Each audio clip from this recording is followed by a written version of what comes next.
السلام علیکم ورحمۃ اللہ وبرکاتہ. امید آپ خیریت سے ہوں گے. نحمدہ ونصلی علی رسولہ الکریم. اما بعد فاعوذ باللہ من الشیطان الرجیم. بسم اللہ الرحمن الرحیم. رب اشرح لی صدری ویسر لی امری واحلل عقدۃ من لسانی یفقہوا قولی. الحمدللہ کہ اللہ سبحانہ وتعالیٰ نے ہمیں انسان بنایا، ہمیں دیکھنے، سننے، سوچنے، سمجھنے کی صلاحیتیں بخشی. ہم دیکھتے ہیں کہ کوئی بھی چیز ہمارے ارد گرد، آس پاس، اوپر نیچے خود سے خود نہیں بنی. اگر کوئی یہ کہے کہ یہ کالج خود بن گیا تو یہ بات درست نہ ہوگی. اگر کوئی یہ کہے کہ یہ لیپ ٹاپ خود بن گیا تو یہ بھی درست نہیں. چھوٹی سے چھوٹی چیز، بڑی سے بڑی چیز، کوئی بھی چیز خود نہیں بنتی، کوئی بنانے والا ہی اس کو بناتا ہے. اسی طرح یہ زمین، یہ آسمان، یہ ستارے، یہ سیارے، یہ درخت، یہ پانی، یہ ہوا، ان میں سے کوئی بھی چیز خود سے خود نہیں بنی. اور بحیثیت مسلمان کے ہم سب جانتے ہیں کہ ان کو بنانے والا کون ہے؟ اللہ سبحانہ و تعالیٰ. اللہ خالق کل شیء، اللہ ہی ہر چیز کا خالق ہے، اسی نے سب کچھ بنایا ہے. تو دوسری چیز ہم یہ دیکھتے ہیں کہ جتنی بھی چیزیں ہیں ان میں سے ہر چیز کا کوئی نہ کوئی مقصد ہے، کسی مقصد کے لیے بنائی گئی ہے. مثال کے طور پر یہ پانی کی بوتل اس لیے بنائی گئی ہے کہ اس کے اندر پانی رکھا جائے اور وقت ضرورت استعمال کیا جائے. یہ لائٹ اس لیے بنائی گئی ہے کہ اگر کمرے میں روشنی کم ہو یا نہ ہو تو اس کو جلا لیا جائے. اسی طرح یہ کرسی اس لیے بنائی گئی کہ آپ اس پہ بیٹھ سکیں. تو انسانوں نے بھی جتنی چیزیں بنائی ان کے بنانے کا کوئی مقصد تھا، بیکار میں نہیں کچھ بنایا. دوسری طرف ہم دیکھتے ہیں کہ جو چیزیں اللہ سبحانہ تعالیٰ نے تخلیق کی ہیں، آسمان ہے، زمین ہے، ستارے ہیں، سیارے ہیں، ان میں سے کوئی بھی بیکار نہیں ہے، سارے کے سارے اپنے کام میں لگے ہوئے ہیں. اللہ تعالیٰ فرماتے ہیں کل فی فلق یسبحون، ہر ایک اپنے اپنے مدار میں گھوم رہے ہیں. جو ڈیوٹی، جو ذمہ داری ان میں سے کسی کی بھی اللہ تعالیٰ نے لگائی وہ اس کو پورا کر رہے ہیں. ان ساری چیزوں کی افادیت اپنی جگہ، لیکن ان میں سے انسان کو اللہ نے پیدا کیا جس کے لیے یہ ساری چیزیں بنائی گئی. اللہ تعالیٰ فرماتے ہیں وَخَلَقَ لَكُم مَّا فِي الْأَرْضِ جَمِيعًا، زمین میں جو کچھ ہے وہ تمہارے لیے ہے، تمہارے لیے اس نے بنایا ہے. اسی طرح سَخَّرَ لَكُم مَّا فِي السَّمَاوَاتِ وَمَا فِي الْأَرْضِ، آسمانوں اور زمین میں جو کچھ ہے وہ اللہ نے تمہارے لیے مسخر کیا ہے کہ انسان ان چیزوں سے فائدہ اٹھا سکے. اب یہ سب چیزیں تو کسی مقصد سے بنی اور انسان کے لیے بنی اور انسان فائدہ بھی اٹھا رہا ہے. لیکن سوال یہ پیدا ہوتا ہے کہ انسان کیوں بنا ہے، ہمیں کیوں پیدا کیا گیا، ہماری زندگی کا کیا مقصد ہے، ہمیں کیا کرنا ہے. ہم جانتے ہیں کہ ہمارے خالق نے پیدا کیا اور بیکار پیدا نہیں کیا، بلکہ قرآن مجید میں فرمایا، سورۃ الذاریات میں آتا ہے وَمَا خَلَقْتُ الْجِنَّ وَالْإِنسَ إِلَّا لِيَعْبُدُونِ، کہ میں نے جن و انس کو اپنی عبادت کے لیے پیدا کیا. گویا سب کچھ ہمارے لیے اور ہم اپنے رب کی عبادت کے لیے. ابن عباس کہتے ہیں کہ لیعبدونی کا مطلب ہے لیعرفونی، کہ لوگ مجھے پہچانیں. تو یہ ساری چیزیں چھوٹی ہوں یا بڑی ہوں، یہ ساری کی ساری اللہ تعالیٰ کی پہچان کا ذریعہ ہے. ان کے ذریعے ہم اپنے خالق کو پہچانتے ہیں اور پھر خالق کو پہچان کر اس پر ایمان لاتے ہیں. تمام چیزیں اللہ تعالیٰ نے انسانوں کے لیے بنائی اور انسانوں کو اپنی عبادت کے لیے بنایا. اب سوال یہ پیدا ہوتا ہے کہ عبادت کیا چیز ہے. عبادت کا لفظ جو ہے وہ عربی زبان میں عبد سے نکلا ہے. عبد کہتے ہیں بندے کو، غلام کو. پہلے زمانے میں آپ جانتے ہیں کہ غلامی کا دور تھا اور جو غلام ہوتے تھے ان کو خرید لیا جاتا تھا، وہ خریدے ہوئے انسان ہوتے تھے اور پھر وہ جس کے غلام ہوتے تھے وہ اس کی ہر بات مانتے تھے. ان کی اپنی کوئی سیر نہیں ہوتی تھی، اپنی مرضی نہیں ہوتی تھی، انہیں اپنے آقا کی ہر بات ماننی ہوتی تھی کیونکہ وہ اس کے غلام تھے. اسی سے لفظ عبادت نکلا ہے. یعنی جب ہم اللہ کی عبادت کرتے ہیں تو اس کا مطلب یہ ہے کہ ہم ہر وہ بات، ہر وہ کام جو اللہ کی مرضی اور پسند کے مطابق کر رہے ہیں وہ ساری کی ساری عبادت ہے. عبادت کا تعلق صرف نماز روزے سے نہیں، صرف حج اور زکوٰۃ سے نہیں، بلکہ عبادت کا تعلق پوری زندگی سے ہے. صبح سے لے کر رات تک ہم جو بھی کام کرتے ہیں ان میں سے ہر کام کو اگر ہم سوچ سمجھ کے کرتے ہیں اور اللہ کی پسند کے مطابق کرتے ہیں تو چاہے ہم کھانا پکا رہے ہوں، چاہے ہم کھانا کھا رہے ہوں، چاہے ہم کسی کو کھلا رہے ہوں، چاہے ہم گھر کی صفائی کر رہے ہوں، چاہے ہم پڑھنے کے لیے نکلے ہوں، چاہے ہم پڑھانے کے لیے نکلے ہوں، چاہے ہم کوئی جاب کر رہے ہوں، ہم کچھ بھی کر رہے ہوں، اگر ہمارا کام ٹھیک ہے، جس میں دو شرائط پائی جاتی ہیں، ایک یہ کہ ہماری نیت اچھی ہے، ہم اللہ تعالیٰ کو خوش کرنے کے لیے کر رہے ہیں، اور دوسرے یہ کہ اس کا طریقہ ٹھیک ہے، اس میں آنیسٹی ہے، تو یہ ہمارے سارے کام بھی عبادت ہے. ایک جھاڑو لگانا بھی عبادت ہے، گھر کو صاف ستھرا رکھنا بھی عبادت ہے. اور بعد میں مجھے بہت ہی خوشی ہوئی ہے کہ مردان ایک ایسا شہر ہے جس میں بہت صفائی ہے. تو مجھے جو فیلنگ آ رہی تھی وہ یہ کہ یہاں کے لیڈرز آنیسٹ ہیں، جنہوں نے اپنے لوگوں کا خیال رکھا ہے. اور یعنی چھوٹی سے چھوٹی گلیوں سے ہم غلطی سے یونیورسٹی کی طرف جا رہے تھے اور چھوٹی چھوٹی گلیوں میں گھس گئے. گلیاں بھی صاف اور سڑکیں بھی صاف اور دکانیں بھی صاف اور ہر طرف ایک خوشی اور ایک خوشحالی کی فیلنگ نظر آ رہی تھی. میں پچھلے 1-1.5 مہینے سے مسلسل ٹریولنگ کی حالت میں ہوں اور پاکستان کے مختلف صوبوں اور علاقوں میں جانے کا مجھے اتفاق ہوا ہے. تو یہاں آ کر ایک ہی معنی میں بہت خوشی ہوئی. آپ لوگ خوش قسمت ہیں جو اس شہر میں رہتے ہیں، اور میری دعا ہے کہ یہ شہر اور زیادہ ترقی کرے. تو بات یہ ہے کہ ہم چاہے حکومت کرنے ہوں، چاہے ہم خادم ہوں، خدمت کرنے ہوں، ہم سروس کر رہے ہیں، ہم جاب کر رہے ہیں، ہم کچھ بھی کر رہے ہیں، اگر ہماری نیت اچھی ہے اور ہمارا طریقہ اچھا ہے تو یہ سب کچھ عبادت ہے. ہمارے دین میں، دین اسلام میں، دین اور دنیا کو الگ نہیں کیا گیا.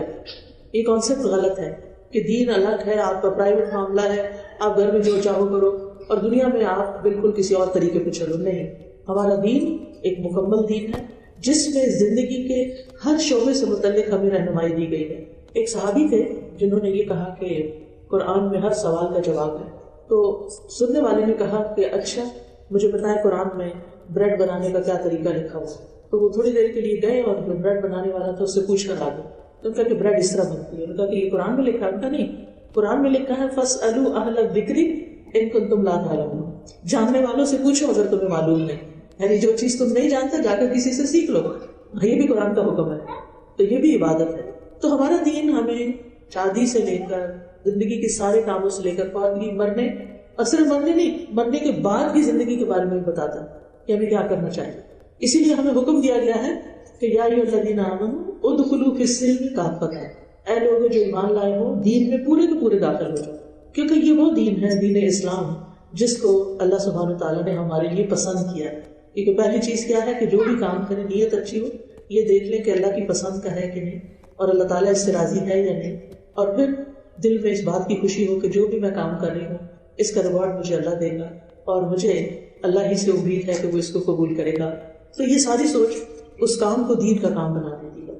اللہ سبحانہ تعالیٰ نے اس دین کے بارے میں فرمایا الیوم اکملت لکم دینکم واتممت علیکم نعمتی ورضیت لکم الاسلام دینا. آج میں نے تمہارے لیے تمہارا دین مکمل کر دیا، تم پر اپنی نعمت تمام کر دی اور تمہارے لیے دین اسلام کو پسند کر دیا. تو گویا دین اسلام ایک مکمل دین ہے جسے عام طور پہ ہم کہتے ہیں مکمل ضابطۂ حیات ہے. یعنی ضابطۂ حیات اگر ڈیفیکلٹ ورڈ ہے، اس کا مطلب ہے کہ ہمارا دین ساری زندگی کو ریگولیٹ کرتا ہے، ہر چیز کے بارے میں ہمیں رہنمائی فراہم کرتا ہے. تو الیوم اکملت لکم دینکم، مکمل دین، یہ دین ایک نعمت ہے یعنی جس میں ہمیں باقاعدہ گائیڈنس دی گئی ہے، یعنی ہماری رہنمائی کی گئی ہے. اللہ تعالیٰ نے ہمیں پیدا کر کے ایسے ہی چھوڑ نہیں دیا بلکہ ہمیں گائیڈ کیا ہے کہ مثال کے طور پر شادی کیسے کرنی ہے، شادی کے بعد کیا کرنا ہے، کاروبار میں کیا حلال ہے حرام ہے، لوگوں کے ساتھ کیسے سلوک کرنا ہے، ماں باپ کے ساتھ کیسا معاملہ کرنا ہے، بچوں کے ساتھ کیسا معاملہ کرنا ہے، بہن بھائیوں کے ساتھ ان کا کیا مقام ہے، نیبرز کا کیا مقام ہے، دنیا میں رہنے والے سارے انسانوں، نہ صرف یہ کہ انسان بلکہ حیوانوں کے حقوق بھی ہمیں بتائے گئے. ہمیں ہر چیز کے بارے میں بتایا گیا، حتیٰ کہ انوائرمنٹ کے بارے میں بھی ہمارا دین ہمیں گائیڈ کرتا ہے کہ ریسورسز کو کیسے استعمال کرنا ہے، دوسرے انسانوں کے حقوق کا کس طرح خیال رکھنا ہے. اس لیے اس دین کو نعمت قرار دیا گیا. الیوم اکملت لکم دینکم واتممت علیکم نعمتی، کہ میں نے تم پر اپنی نعمت تمام کر دی. یعنی نعمتیں تو بہت ساری ہوتی ہیں، کھانے پینے کی نعمت بھی ہے، پہننے اوڑھنے کی، زندگی میں بہت ساری نعمتیں ہوتی ہیں انسان کے، لیکن دین ان نعمتوں میں سب سے بڑی نعمت ہے. اگر کسی کی زندگی میں سب کچھ ہے لیکن دین نہیں نا تو اس کا اندر خالی خالی ہے، اس کے اندر سیٹسفیکشن نہیں ہے، اطمینان نہیں ہے. لیکن اگر دین ہے تو دن میں 2 کھجوروں میں مل جائے تو دن گزر سکتا ہے خوشی سے. صحابہ کرام کتنا کھاتے تھے ایک دن اور کیا دنیا کی نعمتیں استعمال کرتے تھے. وہ تو ایک مشن کے لیے جی رہے تھے، ان کی زندگیاں تو لوگوں کے لیے تھی، کیونکہ اللہ تعالیٰ نے فرمایا کنتم خیر امۃ اخرجت للناس، تم بہترین امت ہو، تمہیں لوگوں کے لیے پیدا کیا گیا، لوگوں کے لیے نکالا گیا ہے. لہٰذا وہ تو اپنی زندگی کو صرف انجوائے نہیں کر رہے تھے بلکہ لوگوں کی خدمت میں لگائے ہوئے تھے. یہی وجہ ہے کہ چند سالوں کے اندر ہی اسلامی سلطنت دور دور تک پھیل گئی، ہر کانٹیننٹ تک پہنچ گئی، ان کی قربانیوں اور محنتوں کی وجہ سے، ان کی آنیسٹی کی وجہ سے. تو اس نعمت کو ہمیں انجوائے کرنا چاہیے، اس کو اپنا کر، اسے سیکھ کر، اسے اختیار کر کے ہر معاملے میں جو بھی کام ہم کرنے لگے تو یہ اپنے آپ سے سوال کریں کہ اس معاملے میں اللہ سبحانہ و تعالیٰ اور اس کے رسول صلی اللہ علیہ وسلم کیا کہتے ہیں، کیا چاہتے ہیں، کیا فرماتے ہیں، کیا گائیڈ لائن ہے۔ اور تیسری چیز یہ بتا دی گئی وَرَضِيتُ لَكُمُ الْإِسْلَامَ دِينًا، میں نے تمہارے لیے دین اسلام کو بطور دین پسند کیا۔ ایک اور جگہ پر آتا ہے ان الدین عند اللہ الاسلام، کہ دین تو اللہ کے نزدیک بس اسلام ہی ہے۔ ان اسلام اللہ تعالیٰ کا پسندیدہ دین ہے اور ہمیں بھی پسند ہونا چاہیے، یعنی ہمارے خالق نے ہمارے لیے جو پسند کیا ہے وہ سب سے اچھا ہے۔ یعنی کچھ لوگ ہوتے ہیں وہ اپنی زندگی میں اتنے خوش رہتے ہیں تو ان کی خوشی کا راز یہ نہیں ہوتا کہ انہیں ہر چیز ان کی مرضی کی ملتی ہے، ان کی زندگی میں ان کی مرضی کے خلاف بھی بہت سی چیزیں ہوتی ہیں، لیکن جب وہ یہ سوچ لیتے ہیں کہ ایک میری چاہت تھی اور ایک اللہ کی چاہت ہے کہ میرے ساتھ ایسا ہو، تو میں پریفر کرتی ہوں اس کو جو اللہ کی چاہت۔ یعنی اگر انسان اللہ تعالیٰ کی فرمانی، اللہ کی تقدیر اور اللہ کی رضا پر راضی ہو جاتا ہے تو یہ چیز انسان کو خوش کر دیتی ہے۔ آج اگر میرے پاس کوئی چیز ہے تو اللہ نے دی ہے، میں شکر گزار ہوں، اور اگر کل وہ چیز میرے پاس نہیں تو اللہ تعالیٰ چاہتا ہے کہ اب یہ نہ ہو، میں اس پر بھی شکر گزار ہوں۔ جب تک اللہ نے چاہا اس چیز کو میرے پاس رکھا اور جب چاہا اس کو لے لیا۔ حضرت ام سلیم کے بارے میں آپ سب جانتے ہیں، حضرت ام سلیم جو ہیں وہ حضرت انس کی والدہ ہیں۔ حضرت انس وہ ہیں جنہوں نے 10 سال نبی صلی اللہ علیہ وسلم کی خدمت کی جب وہ مدینہ میں تشریف لائے۔ حضرت ام سلیم کا ایک بیٹا تھا اور بیمار تھا، تو ان کے ہسبینڈ کسی کام سے باہر گئے تو پیچھے سے بیٹا فوت ہو گیا۔ حضرت ام سلیم نے اس کو نلا دلا کے اس کے اوپر کپڑا ڈال کے رکھ دیا، اور جب ہسبینڈ واپس آئے تو پوچھا کہ وہ بیٹا کدھر ہے، کیا حال ہے اس کا؟ کہنے لگی پہلے سے زیادہ اچھے حال میں ہے، آرام میں ہے۔ وہ بھی مطمئن ہو گئے، پھر ان کو کھلایا پلایا، ان کے ساتھ رات گزاری، اور صبح ہوئی تو پوچھنے لگی اگر آپ کو کوئی اپنی امانت آپ کے پاس رکھوائے اور پھر واپس مانگے تو آپ کیا کریں گے؟ انہوں نے کہا میں خوشی سے واپس کروں گا، جس کی چیز ہے اس کو واپس دوں گا۔ کہا آپ کا بیٹا اللہ کی امانت تھی آپ کے پاس، اللہ نے واپس لے لیا ہے۔ یہ ماں ہے، ماں سے زیادہ بچے سے کون پیار کرتا ہے؟ لیکن یہ کیسی ماں ہے جو اتنی بڑی بڑی باتیں کری اور اتنے حوصلے میں اور اتنے صبر میں؟ یہ صبر کس نے سکھایا ہے؟ یہ حوصلہ کس نے دیا ہے؟ یہ غم کے ساتھ ڈیل کرنا کس نے سکھایا؟ یہ دین نے سکھایا، یہ ایمان نے سکھایا۔ اس میں ہم دیکھتے ہیں ایک اور مثال ہے، عرب کی ایک مشہور شاعرہ تھی خنسا۔ دور جاہلیت میں ان کو اپنے بھائی سے بہت پیار تھا، تو دور جاہلیت میں اس کے بھائی کو کسی نے مار ڈالا، سخر اس کا نام تھا، مارے گئے۔ ان کے لیے انہوں نے بہت مرثیے لکھے۔ مرثیے وہ پوائمز ہوتی ہیں جو مرنے والے کے لیے لکھی جاتی ہیں، تو بہت سی پوائمز انہوں نے لکھی اور وہ اتنی مشہور ہوئی اور اس کی وجہ سے ان کو بہت شہرت ملی مرثیے کی وجہ سے۔ مرثیے کا مطلب تو پتہ ہے نا آپ کو، جی، جو کسی کی وفات پر لکھا جاتا ہے، شاعری ہوتی ہے، تو یہ اس کی وجہ سے بہت زیادہ پاپولر ہو گئی۔ اور اس میں یہ کہتی ہیں کہ میں سخر کے لیے اتنا روں گی کہ کبھی میں نہ کھاؤں گی، نہ پیوں گی، نہ سائے میں بیٹھوں گی، پتہ نہیں کیا کیا باتیں انہوں نے کی اور اپنے غم کا اظہار کیا۔ یہی خاتون خنسا مسلمان ہوتی ہیں۔ جنگ قادسیہ میں ان کے 4 بیٹے شہید ہوتے ہیں اور یہ ایک آنسو نہیں بہاتی۔ وہ جو دور جاہلیت میں دن رات رو رہی تھی، کہتے ہیں کہ مرثیے لکھنے کے علاوہ انہوں نے کالے رنگ کی گدڑی پہن لی تھی، وہ بالوں کی بنی ہوئی ہوتی ہے نا، جو ہر وقت غم کے اظہار کے طور پر یہ اپنے اوپر چڑھائے رکھتی تھی، کبھی نہیں اتارتی تھی، سب کو بتانے کے لیے کہ میں غمزدہ عورت ہوں اور میرا بھائی فوت ہو گیا۔ لیکن جب ایمان آیا، 4 بیٹوں کی شہادت پر یہ آنسو نہیں بہا رہی۔ اس کا یہ مطلب نہیں کہ آپ کسی کے غم میں آنسو بہا نہیں سکتے، میں وہ ڈفرنس بتانا چاہتی ہوں کہ ایک انسان جب اسلام میں پورا داخل ہوتا ہے، جب اس کے اندر ایمان مضبوط ہوتا ہے تو وہ دنیا کی ہر چیز کا مقابلہ کر لیتا ہے، وہ حقیقی معنوں میں امپاورڈ ہو جاتا ہے۔ آج ہم ویمن امپاورمنٹ کی باتیں کرتے ہیں کہ عورتوں کو مضبوط بنانا چاہیے اور اس کے لیے ایک سولوشن ہے ہمارے پاس کہ ان کو فائنینشلی اسٹرانگ کر دو تو وہ بہت امپاورڈ ہو جائے۔ نہیں، میں پرسنلی جانتی ہوں بہت سی خواتین کو جن کے پاس اپنا بہت سا پرسنل مال ہے لیکن وہ غم سے باہر نہیں آتا، محرومی کا شکار ہے۔ یہ صرف دین ہے جو انسان کو مضبوط بناتا ہے، یہ اللہ کے ساتھ تعلق ہوتا ہے، یہ جینے کا مقصد سامنے ہوتا ہے جس کی وجہ سے انسان مضبوط بنتا ہے اور اچھی زندگی بسر کر سکتا ہے۔ کیونکہ زندگی میں امتحان بہت سارے ہیں، بہت سی مشکلات ہیں، لیکن عقل مند انسان وہی ہے کہ جو ان مشکلات کا مقابلہ کرنا جانتا ہو اور ان مشکلات کو حل کرنا جانتا ہو اور اس کا حل تلاش کرنا جانتا ہو۔ یہ عقل مندی نہیں ہوتی کہ ہم ہر وقت چھوٹے بڑے مسائل کو لے کر لوگوں کے پاس بیٹھ کر روئیں، یہ کوئی عقل مندی کی بات نہیں ہوتی۔ ادھر بچے نے کچھ کیا اور ادھر فرینڈ کو فون کیا، آج میرے بچے نے یہ کر دیا، ادھر شوہر نے کچھ کہا تو پھر کسی اور کو سنانے بیٹھ گئے کہ شوہر ایسا ہے، ماں باپ ایسے ہیں، فلاں ایسا، ساری دنیا سے کمپلینٹس ہیں۔ کیا کر رہے ہیں ہم اپنی زندگی کے ساتھ؟ لوگ تو ایسے ہی ہیں، وہ خود تو نہیں بدلیں گے. کس کو بدلنا ہے؟ ہمیں خود کو بدلنا ہے، اور ان باتوں کی پرواہ نہیں کرنی، اور ان باتوں کو اپنے سر پہ سوار نہیں کرنا. ان سارے حالات کے باوجود ہمیں وہ کرتے رہنا ہے جو ہمیں کرنا چاہیے، جو ہماری آخرت کے لیے مفید ہو، جو ہماری کل کی زندگی کو، جو اصل زندگی ہے، اسے خوشگوار بنا دے. ہم سب کو پتا ہے ہم اس دنیا میں ہمیشہ کے لیے نہیں آئے. انسان آ رہے ہیں اور جا رہے ہیں، اللہ کے پاس سے آ رہے ہیں اور اللہ ہی کے پاس واپس جا رہے ہیں. صرف جو بیچ کا تھوڑا سا عرصہ اس پلانٹ پہ ہے، ٹیسٹنگ ٹائم ہے. ہم سب کو ٹیسٹ کیا جا رہا ہے، لِيَبْلُوَكُمْ أَيُّكُمْ أَحْسَنُ عَمَلًا، کہ یہاں رہ کے اچھے کام کون کرتا ہے. تو ہماری زندگی کا گول اور ہدف اور مقصد کیا ہونا چاہیے کہ ہم اپنی زندگی کے ہر منٹ کو کسی اچھے کام میں گزاریں، ہم لوگوں کے ساتھ اچھا معاملہ کریں، ہم پروڈکٹیو انسان ہوں، اس زمین پر کچھ کر کے جائیں، صرف رونے دھونے میں وقت نہیں گزاریں.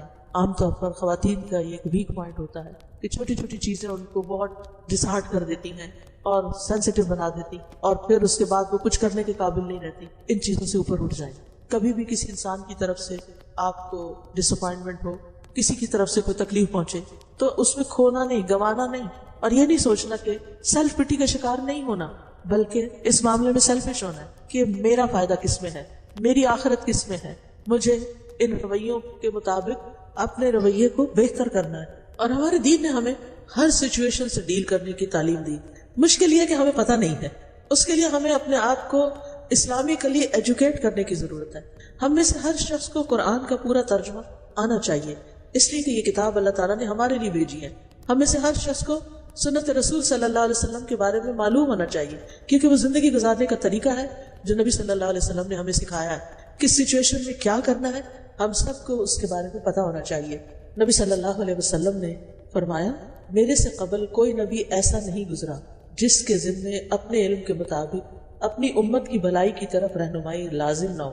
یعنی ہر نبی کو یہ ذمہ داری دی گئی کہ اپنی امت کو گائیڈ کرے، اور برائی سے اپنے علم کے مطابق انہیں ڈرانا لازم نہ ہو. اسی طرح سلمان فارسی کہتے ہیں کہ ان سے کچھ لوگوں نے کہا کہ تمہارے نبی تمہیں ہر بات کی تعلیم دیتے ہیں، یہاں تک کہ رفع حاجت کے لیے بیٹھنے کی بھی، کہ ٹوائلٹ میں بیٹھنا کیسے، یعنی انتہائی پرائیویٹ چیزوں کے بارے میں بھی تمہیں تعلیم دی کہ کس طرح سکھانا ہے. اور آج آپ دیکھیں کہ لوگ تجربے کرتے کرتے ان چیزوں تک پہنچے ہیں جو ہمیں 1400 سال پہلے سکھا دی گئی. عبداللہ بن مسعود کہتے ہیں کہ رسول اللہ صلی اللہ علیہ وسلم نے فرمایا، جو چیز تمہیں جنت کے قریب کر سکتی ہے میں نے تمہیں اس کا حکم دے دیا ہے، اور جو چیز تمہیں جہنم کی طرف لے جاتی ہے میں نے تمہیں اس سے بھی منع کر دیا ہے. لہٰذا ہمیں بائی چوائس خود وہ راستہ اختیار کرنا چاہیے جو جنت میں لے جانے والا ہے، اور پھر وہ راستہ ہمیں دین ہی بتاتا ہے جو اللہ سبحانہ وتعالیٰ نے ہمارے لیے بہت وسعت والا، بہت نرمی والا، بہت سہولت والا بنایا ہے. اور ہمیں اس پر فخر ہونا چاہیے، ہمیں شرمندگی نہیں ہونی چاہیے، کیونکہ ہم سمجھتے ہیں شاید ترقی کا راز دین کو چھوڑنے میں ہے. نہیں، دین کو اپنانے میں ہے، دین کو اختیار کرنے میں ہے، کیونکہ دین ہماری جان کی حفاظت بھی کرتا ہے، دین ہمارے مال کی حفاظت بھی کرتا ہے، دین ہمیں ایسے اصول دیتا ہے جس سے ہماری عزت کی حفاظت ہو. لہٰذا دین ہمیں زندگی بخشنے کے لیے آیا ہے. اللہ تعالیٰ فرماتے ہیں، یا ایھا الذین آمنوا استجیبوا للہ وللرسول اذا دعاکم لما یحییکم، اے لوگو جو ایمان لائے ہو، اللہ اور اس کے رسول کی پکار پہ لبیک کہو جب تمہیں وہ اس چیز کی طرف بلائیں، دعوت دیں جو تمہیں زندگی بخشتی ہے. لہٰذا انسان یہاں دنیا میں ہوتے ہوئے اگر اللہ کی اطاعت میں زندگی بسر کرتا ہے تو اس کا دل زندہ رہتا ہے، اور زندگی اصل میں دل ہی کی زندگی ہے. جس کا دل مردہ ہو جائے، جس کا دل پریشان رہے، جس کے اندر کوئی خوشی نہیں، اس کی کوئی زندگی نہیں. لہٰذا اپنے آپ کو دیکھا کریں کہ وہ کون سی چیزیں ہیں کہ جن کو کرنے کے بعد آپ کو ایک ڈیپ ڈاؤن سیٹسفیکشن ہوتی ہے، اور وہ کون سی چیزیں ہیں جن کو کر کے آپ کے دل کے اندر ایک پریشانی آتی ہے. لہٰذا کچھ چیزیں تو ناگوار ہوتی ہیں زندگی میں، لیکن کچھ چیزیں خوشی کا باعث بھی ہوتی ہیں. تو ہمیشہ برائٹر سائڈ کو دیکھیں، شکر گزار بنیں. یاد رکھیے ہمارے دین کی اللہ کو ضرورت نہیں ہے، ہمارے دین کی اللہ کو ضرورت نہیں ہے کہ ہم اگر یہ سمجھیں کہ ہم نماز پڑھیں گے تو شاید اللہ تعالیٰ کا کوئی فائدہ ہوگا، یا ہمارے روزے سے اللہ تعالیٰ کو کچھ ملے گا، یا ہم حج کریں گے تو اللہ تعالیٰ کی شان میں اضافہ ہوگا. ہرگز نہیں. وہ تو اپنی ذات میں قابل تعریف ہے، ہم تعریف کریں یا نہ کریں. کائنات کی ہر چیز اس کی تسبیح کرتی ہے. وَإِن مِّن شَيْءٍ إِلَّا يُسَبِّحُ بِحَمْدِهِ وَلَٰكِن لَّا تَفْقَهُونَ تَسْبِيحَهُمْ. زمین و آسمان کی کوئی چیز ایسی نہیں کہ جو اس کی تسبیح نہ کر رہی ہو، لیکن تم ان کی تسبیح کو نہیں سمجھ، ہمیں سمجھ نہیں آتی، لیکن ہر چیز اپنے خالق کو پہچانتی. اپنے رب کو پہچانتی ہے. لہٰذا دین کو اپنے اوپر اللہ کی رحمت سمجھیں. یہ دین رحمت ہے، یہ دین فطرت ہے، اور جس کے ساتھ اللہ بھلائی کا ارادہ کرتا ہے اللہ تعالیٰ اس کو دین کی سمجھ دے دیتا ہے. من یرد اللہ بہ خیرا یفقہہ فی الدین. قرآن مجید میں بھی آتا ہے من یرد اللہ ان یہدیہ یشرح صدرہ للاسلام. جس کے ساتھ اللہ چاہتا ہے کہ اس کو ہدایت دے، اس کا سینہ اسلام کے لیے کھول دیتا ہے. ہمارا دین ہمیں زندگی بخشنے کے لیے آیا ہے، اور نہ صرف یہاں بلکہ ہماری اگلی زندگی کو بھی بہتر کرنے کے لیے آیا ہے. یعنی دین پر چلنے کے دو فائدے ہیں، ایک یہ زندگی اچھی ہوتی ہے اور ایک آگے کی زندگی اچھی ہوتی ہے. اور آگے کی زندگی میں سب سے پہلے تو مرنے کے بعد قبر کی زندگی ہے، اور وہاں بھی سوال کیا جائے گا من ربک ما دینک من نبی. تمہارا رب کون ہے، تمہارا دین کیا تھا، اور تمہارا نبی کون ہے. تو ان سوالوں کے جواب تو ہمیں ہر صورت میں آنے ہی چاہیے. پھر آپ دیکھیں ہمارا دین ہماری عقل کو بھی رہنمائی دیتا ہے. بعض اوقات انسان اگر صرف عقل سے کچھ چیزیں سوچتا ہے تو اس میں کچھ چیزیں ٹھیک ہوتی ہیں، کچھ نہیں ہوتی. لیکن جب عقل کے فیصلوں کو انسان دین کی روشنی میں دیکھتا ہے تو وہ عقل بھی بعض اوقات غلطی کرتی ہے، جس کی وجہ سے دین اس کو گائیڈ کرتا ہے، اس کی رہنمائی کرتا ہے. تو ہمارا دین آخرت میں ہماری نجات کے لیے ہمیں ایک ایک سٹیپ پہ گائیڈ کرتا ہے. ہمیں بتاتا ہے موت کے وقت کیسے کیسے فرشتے آئیں گے، اچھے لوگوں کے لیے کیسے آئیں گے، برے لوگوں کے لیے کیسے ہوں گے، قبر میں کیسے فرشتے ہوں گے، قیامت کے دن اٹھیں گے تو کیسے فرشتے ساتھ لگ جائیں گے، وہاں پر کیسے حساب ہوگا، پل صراط ہوگا، اور پھر حوض کوثر ہوگا، اور کس طرح جنت میں جانے سے پہلے لوگوں کے آپس کے جھگڑوں کو ختم کیا جائے گا، ایک دوسرے کے بارے میں جو بیڈ فیلنگ ہے ان کو دور کیا جائے گا، اور کس طرح صاف ستھرا کر کے انسان کو جنت میں بھیجا جائے گا جہاں موت کو ذبح کر دیا جائے گا اور ہمیشہ کی زندگی شروع ہوگی. اصل کامیابی اس شخص کی کامیابی ہے فمن زحزح عن النار وادخل الجنۃ فقد فاز. جو آگ سے بچا لیا گیا، جنت میں داخل کر لیا گیا، وہ دراصل کامیاب ہوا. وما الحیات الدنیا الا متاع الغرور. اور دنیا کی زندگی تو دھوکے کا سامان ہے. انسان یہ دنیا جمع کرتا رہتا ہے شاید مجھے ہمیشہ یہاں رہنا ہے، لیکن انسان کو ایک دن چھوڑ کے جانا پڑتا ہے. لیکن جس شخص نے اس دنیا کو اچھے سے استعمال کیا، اچھے کاموں میں لگایا، اپنی ذاتی طاقت کو، علم کو، عقل کو، صلاحیتوں کو، اپنے مال کو، اپنی اولاد کو، اپنے تمام ریسورسز کو، وہ کامیاب ہو گیا. لہٰذا ہمیں اپنے وقت کو استعمال کرنا چاہیے لوگوں کو ایجوکیٹ کرنے کے لیے، سب سے پہلے خود کو ایجوکیٹ کرنے کے لیے، پھر لوگوں کے ساتھ، پھر لوگوں کے درمیان اچھی زندگی بسر کرنے کے لیے، عدل و انصاف کے لیے، لوگوں کی تکلیفیں دور کرنے کے لیے، اور پھر انسان کو اپنے دشمن کو بھی پہچاننا چاہیے. سب سے پہلے ہمیں اللہ کا حق پہچاننا ہے، سب سے پہلے اللہ کا حق پہچاننا ہے. اس کے بعد ہمیں رسول اللہ صلی اللہ علیہ وسلم کا حق پہچاننا ہے. پھر اپنی عبادات کے بارے میں سیکھنا ہے. ہمیں صحیح نماز پڑھنی آنی چاہیے، صحیح وضو کرنا آنا چاہیے، صحیح طور پر زکوٰۃ کے مسائل کا علم ہونا چاہیے، کیونکہ ہمارا دین بہت بیلنسڈ دین ہے. اس میں حقوق اللہ بھی ہے اور حقوق العباد بھی ہے، اللہ کی عبادت بھی ہے اور بندوں کا حق بھی ہے. لہٰذا سارا وقت عبادت نہیں ہونی چاہیے اور سارا وقت بندوں کے ساتھ نہیں گزرنا چاہیے. ہمیں اپنا ایسا ٹائم ٹیبل بنانا چاہیے کہ جس میں ہم بندوں کا حق بھی دیں اور اللہ کا حق بھی دیں. اور حقوق العباد جو ہیں ان کی پوچھ ہوگی، تو اگر ان میں کوئی کمی ہوگی تو جب تک لوگ معاف نہیں کریں گے تو وہ معاف نہیں ہوں گے. پھر یہ کہ ہمارا دین ہمیں اچھا اخلاق سکھاتا ہے، آپس میں ایک دوسرے سے حسد اور بغض سے روکتا ہے، ایک دوسرے سے محبت کرنے کا حکم دیتا ہے. ہمارا دین ادب آداب کا دین ہے، مینرز ہیں، اس میں اخلاق ہیں، کھانے پینے کے آداب ہمیں سکھائے گئے ہیں، سونے کے آداب سکھائے گئے ہیں، اجازت لینے کے آداب سکھائے گئے ہیں، گفتگو کرنے کے آداب سکھائے گئے ہیں، اور ہمیں اچھی طرح بات کرنے کی تعلیم دی گئی ہے. وقولوا للناس حسنا، سچ بولنے کی رغبت دلائی گئی ہے، جھوٹ سے نفرت دلائی گئی ہے، امانت کی پاسداری کرنے کی تعلیم دی گئی ہے، وعدے نبھانے کی تعلیم دی گئی ہے. پھر اسی طرح ہمارا دین ہمیں شادی بیاہ کے متعلق بتاتا ہے اور نکاح کو نصف دین قرار دیتا ہے. یعنی آدھا دین مکمل ہوتا ہے انسان کا جب وہ شادی کرتا ہے، کیونکہ اب نئے ٹرینڈز کیا ہے کہ ہمیں شادی نہیں کرنی، ہم خود ہی انڈیپینڈنٹ لائف گزارنا چاہتے ہیں، لیکن دنیا میں تو گزار لیں گے مگر آگے کیا ہوگا. اور آج ہی میں دیکھ رہی تھی مختلف جگہوں سے مختلف چیزیں آ جاتی ہیں. اس میں ایک چیز یہ تھی کہ ایک موومنٹ ہے جو چائلڈ فری لائف، اس کا کانسیپٹ دیا جا رہا ہے کہ ہم صرف اپنی زندگی گزارنا چاہتے ہیں اور بچے نہیں پیدا کرنا چاہتے. ٹھیک ہے، یہ آپ کی چوائس ہے، لیکن ہمیں یہ بھی سوچنا چاہیے کہ اللہ تعالیٰ نے ہمیں مخصوص جسم کیوں دیے ہیں اور مختلف کام ہماری ذمہ داری میں کیوں لگائے، ہم اللہ تعالیٰ کو کیا جواب دیں گے. تو بہرحال ہمیں دین شادی شدہ زندگی کے بارے میں بھی رہنمائی دیتا ہے، پھر مالی معاملات میں ہمیں رہنمائی دیتا ہے، حلال و حرام کا فرق ہمیں بتاتا ہے، مال کمانے کا طریقہ بتاتا ہے، خرچ کرنے کا طریقہ بتاتا ہے، اسراف اور فضول خرچی سے بچاتا ہے. ہمارے دین میں ہمیں ظلم کرنے سے روکا گیا، کسی کا مال غصب کرنے سے روکا گیا ہے. تو آخر میں بس چند ایک باتیں میں کرنا چاہوں گی جو آپ یاد رکھیے گا. سب سے پہلے یہ کہ ہم دین اسلام پہ راضی ہو جائیں، اپنے مسلمان ہونے پہ راضی ہوں. دل سے راضی ہوں، خوش ہوں، کہ شکر ہے اور شکر ادا کریں کہ اللہ نے ہمیں مسلمان بنایا ہے، اور پھر اس دین سے باہر نہیں دیکھیں کہ کوئی اور دین میں دیکھوں شاید وہ اس سے بہتر ہو. نو ٹو ایوری ون. پھر اس کے بعد یہ کہ دین میں پورے کے پورے داخل ہوں، ہر چیز کو اڈاپٹ کریں، ہر چیز کو خوشی سے لیں، اور اللہ کی طرف سے آئی ہوئی چیز کو برا نہ سمجھیں. پھر اپنے دین کو اللہ کے لیے خالص کریں کہ جتنے بھی ہم نے کام کرنے ہیں اس میں اللہ کی رضا، اللہ کی خوشی مقصود ہے. یعنی اگر کبھی دل نہیں بھی کرتا کسی کام کو، لیکن کیوں کرنا ہے؟ کیونکہ میرا رب خوش ہوتا ہے اس سے. پھر دین کی سمجھ بوجھ حاصل کرنی ہے، علم حاصل کرنا ہے. پھر دین کے راستے پہ چلتے ہوئے اگر کوئی تکلیف آ گئی ہے اس کو بھی برداشت کرنا ہے، کیونکہ بعض اوقات ہم ایک کام کو نیکی سمجھ کے کر لیتے ہیں، پھر ہمارے لیے مشکل ہوتی ہے تو ہم کہتے ہیں اچھا تھا نہ ہی کرتی، اچھا تھا نہ کرتی. نہیں، کوئی بات نہیں، اللہ کا حکم تھا اس لیے کیا. اگر اس میں کچھ مشکل آ گئی تو بھی اللہ کے اذن سے آئی ہے. پھر ایسی آزمائشوں پر صبر کرنا.